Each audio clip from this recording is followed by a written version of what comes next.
Good morning. Am I audible? અવાજ આવે છે?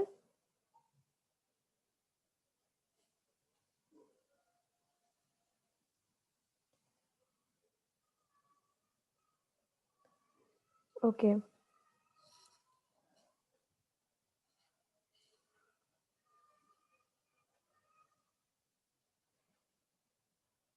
કેમ બીજા કોઈ લેક્ચરમાં નથી દેખાતા?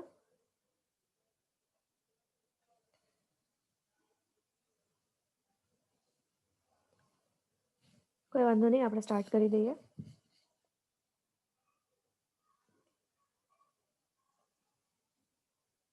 I hope my screen is visible.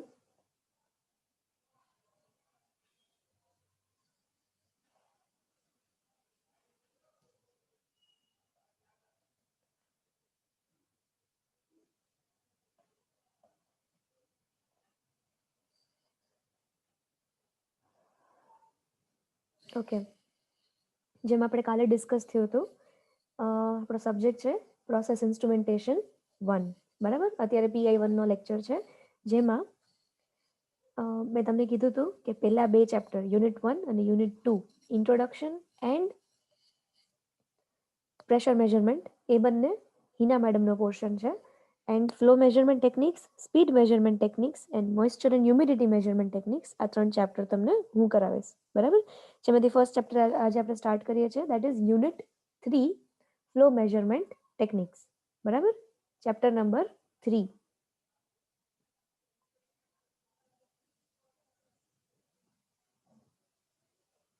Okay. સૌથી પહેલા વાત કરીએ introduction to flow measurement. Okay. હવે અંકિત, ફ્લો એટલે શું એ તો ખબર પડે ને? What is flow? ડેફિનેશન નથી પૂછતી, પણ તમને આઈડિયા તો છે ને ફ્લો એટલે શું હોય? પ્રવાહ. બરાબર? ફ્લો એટલે પ્રવાહ. હવે ફ્લોને પણ આપણે જ્યારે ઇન્ડસ્ટ્રીમાં, કેમિકલ ઇન્ડસ્ટ્રીઝ છે કે પછી ઇવન બીજી કોઈ બી ઇન્ડસ્ટ્રી છે જેમાં ફ્લુઇડ, ગેસીસ, વેપર્સ યુઝ થતી હોય, બરાબર, એ સમયે એનું મેજરમેન્ટ કરવું બહુ ઇમ્પોર્ટન્ટ છે. બરાબર? એનું મેજરમેન્ટ કરવું બહુ ઇમ્પોર્ટન્ટ છે. સો ફ્લો મેજરમેન્ટ જે છે it is a very important process variable. Okay. હવે એમાં તમે શું મેજર કરો છો? ફ્લુઇડ્સનો ફ્લો. હવે ફ્લુઇડ જે છે એ અલગ અલગ પ્રકારનું હોય છે. ફ્લુઇડ એ ઘણા બધા અલગ અલગ પ્રકારનું હોય છે. જેમ કે it can be clear, it can be opaque. Clear એટલે ટ્રાન્સપરન્ટ હોઈ શકે છે. બરાબર? ઓપેક એટલે પારદર્શક, જે નથી હોતું એવું હોઈ શકે છે. ચોખ્ખું હોઈ શકે છે, ડર્ટી હોઈ શકે છે. વેટ ઓર ડ્રાય, ભીનું અથવા સૂકું પણ હોઈ શકે છે. ઇરોઝિવ ઓર કોરોઝિવ. ઇરોઝિવ એટલે, ઇરોઝન એટલે જે ધોવાણ થઈ જતું હોય છે. બરાબર? જે ધોવાણ થઈ જતું હોય છે એને કહેવાય છે ઇરોઝન. બરાબર? ઇરોઝિવ ફ્લુઇડ પણ હોઈ શકે છે, જેના લીધે એ જે તે પર્ટિક્યુલર વેસલમાંથી ફ્લો કરે છે એને ઇરોઝનની ઇફેક્ટ એના પર આવી શકે છે. પછી ફ્લુઇડ જે છે એ કોરોઝિવ પણ હોઈ શકે છે. કોરોઝિવ એટલે કાટ લાગવું. બરાબર? તો ફ્લુઇડ એવા પણ હોઈ શકે છે જેના લીધે કાટ લાગી જાય તમારા પાઇપમાં, જોઇન્ટ્સમાં. બરાબર? અને ફ્લુઇડ જે છે એ ટર્બ્યુલન્ટ ઓર લેમિનાર પણ હોઈ શકે છે. Flow can be turbulent as well as laminar. હવે આ જે ફ્લોના 2 પ્રકાર છે એના વિશે આપણે પછી વાત કરશું, પણ અહીંયા સુધી આટલી વસ્તુ સમજાણી?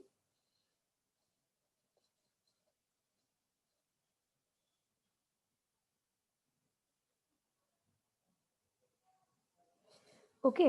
તો આપણે શું વાત કરી કે ફ્લુઇડ જે છે એનું ફ્લો મેજરમેન્ટ કરવું ઇન્ડસ્ટ્રીની અંદર એક બહુ ઇમ્પોર્ટન્ટ ફેક્ટર હોય છે. તમને કદાચ યાદ હોય તો આપણે જ્યારે ફર્સ્ટ સેમેસ્ટરમાં બેઝિક ઇન્સ્ટ્રુમેન્ટેશન ભણતા હતા ત્યારે મેં તમને કીધું હતું કે કોઈ પણ ઇન્ડસ્ટ્રીમાં મેઇન 4 પેરામીટર્સ જે છે એ મેજર થતા હોય છે. કયા કયા હતા? Pressure, temperature, level and flow. બરાબર? આ 4 પેરામીટર્સ જે છે એ કોઈ પણ ઇન્ડસ્ટ્રીમાં બહુ ઇમ્પોર્ટન્સ હોય છે. આ 4 ફેક્ટરનું મેજરમેન્ટ. બરાબર? મેઇન પેરામીટર્સ છે. સો એમાંથી એક આપણે અત્યારે સ્ટડી કરીએ છીએ ફ્લો મેજરમેન્ટ. બરાબર? તો જે ફ્લુઇડ જેનો તમે ફ્લો મેજર કરો છો, they can be clear or opaque, clean or dirty, wet or dry, erosive or corrosive. બરાબર. વિસ્કોસિટી પણ એની વેરી કરી શકે છે. વિસ્કોસિટી શું છે તમને હમણાં સમજાવું. પ્રેશર અને ટેમ્પરેચર પણ એનું વેરી કરી શકે છે. 2 મિનિટ આપણે રાહ જોઈએ. બીજા સ્ટુડન્ટ્સ મીટિંગમાં એન્ટર થાય છે.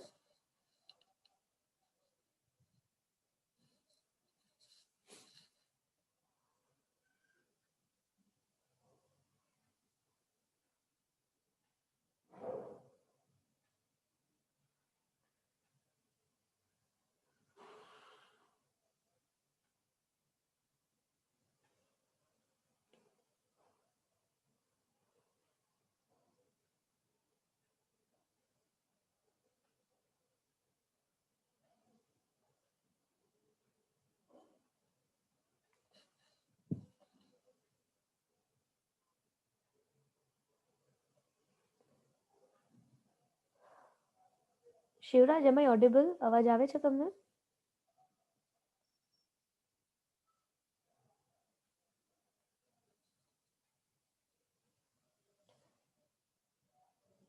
If yes, then please drop a yes in the chat box.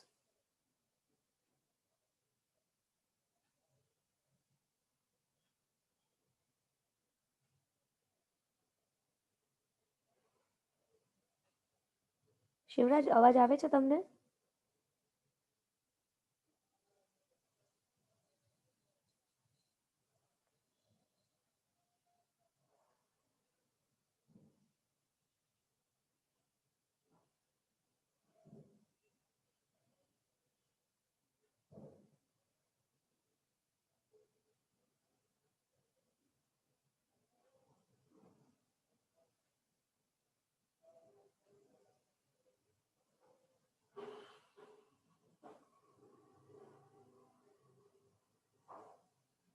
There is no response. Okay, કોઈ વાંધો નહીં. I will continue. બરાબર. તો આજે આપણે મેઇન 4 ટર્મિનોલોજીસ સમજવાની છે. ફ્લો મેજરમેન્ટને લગતા મેઇન 4 ટર્મ્સ છે. બરાબર. એને આપણે સમજવાના છે, જેના બેઝિસ પર આપણને ફ્લો મેજરમેન્ટમાં આગળ હેલ્પફુલ થશે. બરાબર. સૌથી પહેલું છે વિસ્કોસિટી.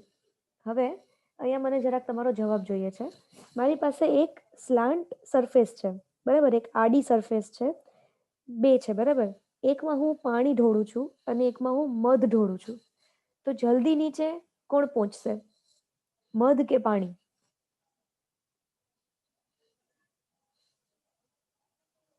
પાણી. બરાબર. મધ જે છે એ ધીમું ધીમું જશે. ઓકે. આનું રીઝન છે વિસ્કોસિટી. વિસ્કોસિટીની ડેફિનેશન શું છે? Resistance to flow. જે ફ્લો થઈ શકે છે, જે ફ્લુઇડ, એની સામે એને પેલું રેઝિસ્ટન્સ મળે છે. મતલબ એને ઝડપથી ફ્લો થવા દેતું નથી. એને કહેવાય છે એની વિસ્કોસિટી. સમજાણી આ વસ્તુ?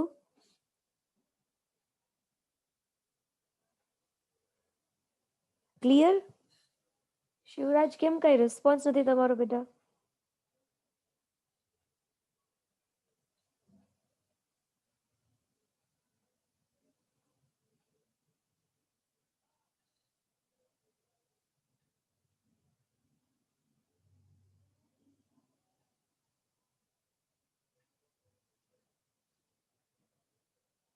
ઓકે, તમને અવાજ આવે છે કે અવાજ બી નથી આવતો?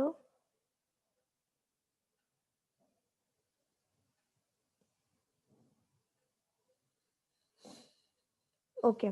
વિસ્કોસિટી સમજાણું? મેં શું કીધું? મારી પાસે 2 સ્લાન્ટ સરફેસ છે.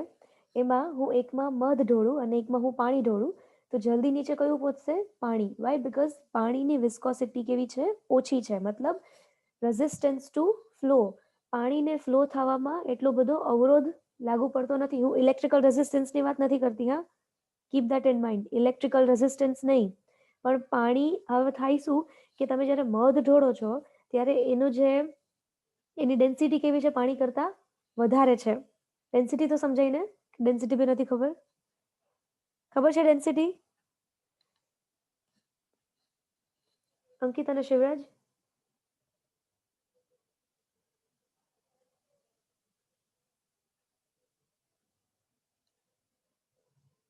અંકિત, ડેન્સિટી ખબર છે? ઓકે. ઘનતા. બરાબર. ડેન્સિટી એટલે એની ઘનતા. તો હવે એ પાણીની ઘનતા અને મધની ઘનતામાં ફરક છે, બરાબર. મધની ઘનતા જે છે એ પાણી કરતાં વધારે છે. એનાથી શું થાય છે કે એ ઇઝીલી ફ્લો થતું નથી. મતલબ જે સરફેસ છે એની અને એ મધ જે છે એ બંને વચ્ચે ફ્રિક્શન વધારે છે, ઘર્ષણ વધારે છે, જેના લીધે મધ જે છે એ ઇઝીલી ફ્લો થતું નથી, એને વાર લાગે. જ્યારે પાણી જે છે એ સ્પીડમાં નીચે પહોંચી જાય છે. કહેવાનો મતલબ શું કે મધ જે છે એની વિસ્કોસિટી વધારે છે પાણી કરતાં, બરાબર. તો ફ્લુઇડ જે છે એ ઇઝીલી ફ્લો થઈ જતા હોય એને કહેવાય છે લો વિસ્કોસિટી વાળા ફ્લુઇડ, અને એવા ફ્લુઇડ જેને ફ્લો થવામાં વાર લાગે છે, બરાબર, જેમાં રેઝિસ્ટન્સ વધારે છે, એને કહેવાય છે હાઈ વિસ્કોસિટી વાળા fluid. Okay, viscosity clear? Yes or no?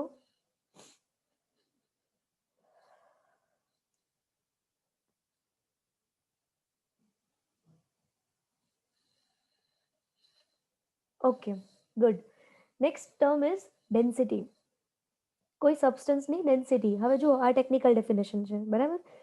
The density of a substance is defined as the ratio of the density of the substance to the density of water.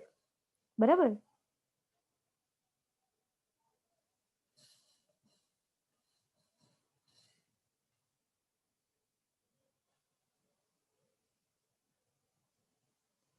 Okay, I am so sorry, મેં થોડીક અહીંયા ભૂલ કરી નાખી છે. Sorry, I have made a mistake here. Density of a substance is defined as its mass per unit volume. Mass per unit volume. એ જે substance છે એનું mass per unit of volume is the density. I am so sorry, મેં અહીંયા definition ખોટી લખી નાખી છે ભૂલથી, બરાબર. એ હું તમને કાલે કરેક્શન કરીને બતાવી દઈશ. એના પછી આવે છે specific gravity. What is specific gravity? Specific gravity શું હોય? રેશિયો હોય. કોનો? તો કે density of substance divide by density of water. મારી પાસે કોઈ વસ્તુ છે, કોઈ પદાર્થ છે, મારે એની સ્પેસિફિક ગ્રેવિટી ફાઇન્ડ આઉટ કરવી છે, તો હું શું કરીશ? એ સબસ્ટન્સની ડેન્સિટી, એની જે કિંમત છે એ divided by density of water. એટલે મને શું મળશે? એ જે તે પદાર્થની સ્પેસિફિક ગ્રેવિટી. સ્પેસિફિક ગ્રેવિટી સમજાણું?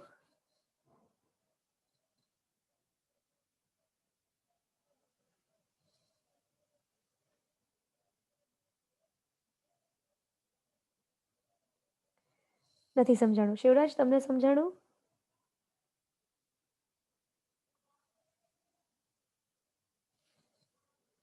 ઓકે, જુઓ અંકિત, આપણે પહેલા સ્પેસિફિક ગ્રેવિટીની વાત કરી લઈએ. મારી પાસે એક પદાર્થ છે જેની મારે સ્પેસિફિક ગ્રેવિટી ફાઇન્ડ આઉટ કરવી છે, બરાબર. જેની મારે સ્પેસિફિક ગ્રેવિટી ફાઇન્ડ આઉટ કરવી છે. તો એની સ્પેસિફિક ગ્રેવિટી મને કઈ રીતના મળશે? તો એ જે પદાર્થ છે એની ઘનતાની જે મારી પાસે વેલ્યુ હશે એને હું ડિવાઈડ કરીશ, ભાગાકાર કરીશ. કોનાથી? તો પાણીની ડેન્સિટીથી. આનાથી મને એ જે તે પદાર્થ છે એની સ્પેસિફિક ગ્રેવિટી મળશે. સમજાણું?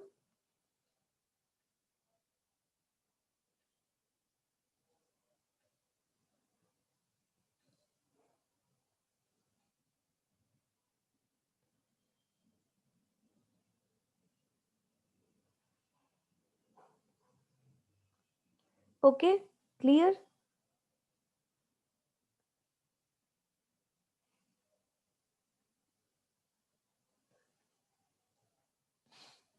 Okay, next is compressibility. Compressibility એટલે દાબશીલ, બરાબર. મારી પાસે પાણી છે, હું પાણીને એક બલૂનમાં ભરું છું, બરાબર. હવે હું એને બલૂન જે છે એને હું પ્રેસ કરતી જાઉં, બરાબર. થાશે શું કે જ્યાં સુધી બલૂનનું ઇલાસ્ટિસિટી છે ત્યાં સુધી એ રહેશે, પણ પાણી જે છે એ જે બલૂન છે એના વોલ્યુમના હિસાબે એમાં ખાલી એનો શેપ લઈ શકે છે, પણ પાણી જે છે તમે એને દબાવી શકતા નથી. હું મારા હાથમાં પાણી લઉં, બરાબર, હું મારા હાથમાં પાણી લઉં અને પછી હું એને બીજા હાથેથી પ્રેસ કરવાની ટ્રાય કરું તો એ થાય છે? થાય છે કે નથી થતું? ના થાય, બરાબર, ના થાય. Why? Because water is not a compressible fluid. પણ અમુક ફ્લુઇડ એવા આવે છે જેમાં તમે પ્રેશર એપ્લાય કરો ત્યારે એમાં રિલેટિવલી વોલ્યુમ ચેન્જ થતું હોય છે, ત્યારે એમાં થોડું ઘણું વોલ્યુમમાં ચેન્જ આવતો હોય છે, જેને કહેવાય છે કમ્પ્રેસિબલ ફ્લુઇડ. ઓકે, તો કમ્પ્રેસિબિલિટી ઇન જનરલ એટલે દાબશીલતા. બરાબર.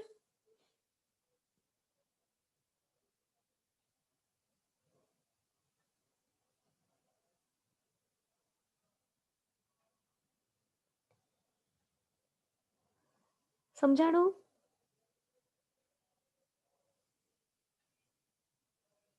કે પ્રેશર એપ્લાય કરો ત્યારે એ કેટલું સંકોચાઈ શકે છે એની કહેવાય છે એની કમ્પ્રેસિબિલિટી કોઈ પણ ફ્લુઇડની. બરાબર. ઓકે, એ કમ્પ્રેસ થઈ શકે છે એનો મતલબ શું છે કે એના વોલ્યુમમાં ચેન્જ આવે છે. વોલ્યુમ તો સમજાય ને?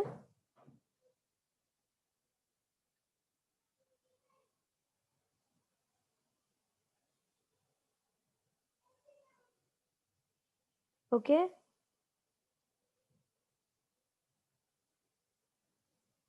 બરાબર. તો આ મેઇન 4 ડેફિનેશન્સ છે: viscosity, density, specific gravity and compressibility. હવે આના પછીનો જે ટોપિક છે effect of temperature and pressure on flow measurement, એ હું તમને નેક્સ્ટ ક્લાસમાં કરાવીશ. અત્યારે જસ્ટ આપણે ફ્લો મેજરમેન્ટનું સ્ટાર્ટિંગ 4 ટોપિક જ જોયા છે, 4 ડેફિનેશન જ જોઈ છે. હું નેક્સ્ટ ક્લાસમાં અગેન રિપીટ કરી દઈશ, એ કોઈ ઇશ્યુ નથી. પણ આ જે મેઇન 4 નામ જે અત્યારે કીધા એ તમને એનો મિનિંગ ખબર હોવી જોઈએ, તો તમને ફ્લો મેજરમેન્ટમાં આગળ સમજવું ઇઝી પડશે. બરાબર. ઓકે, તો આજે આપણે અહીંયા સુધી રાખીએ. નેક્સ્ટ ક્લાસમાં આપણે અહીંયાથી આગળ કન્ટિન્યુ કરશું. Okay, okay, you can log out now.